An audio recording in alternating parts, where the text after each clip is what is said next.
more than 8 million soldiers from across the Commonwealth, from India, Africa, the Caribbean and beyond, fought for Britain in the Second World War. They stood together, shoulder to shoulder, in the defence of freedom. However, over 500,000 never came home, and when the war was over, they answered Britain's call again. Nurses, bus drivers, factory workers, engineers, you name it, they came to rebuild a great nation. And they built more than roads, hospitals and industries. They built homes, businesses and communities.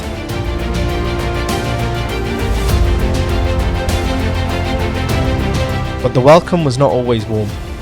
They faced closed doors. No blacks, no dogs, no Irish. They endured abuse on the streets, hostility in the workplace, riots in their own neighbourhoods, and yet they did not give up.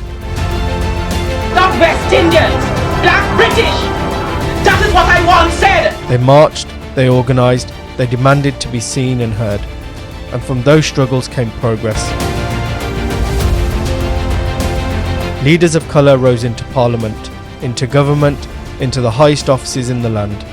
Proof that voices once silenced could no longer be ignored.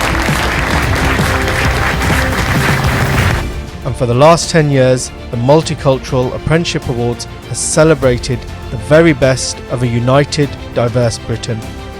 The journey continues. This is why we are here, to celebrate multiculturalism, people. This is a wonderful thing. It's beautiful. It's beautiful.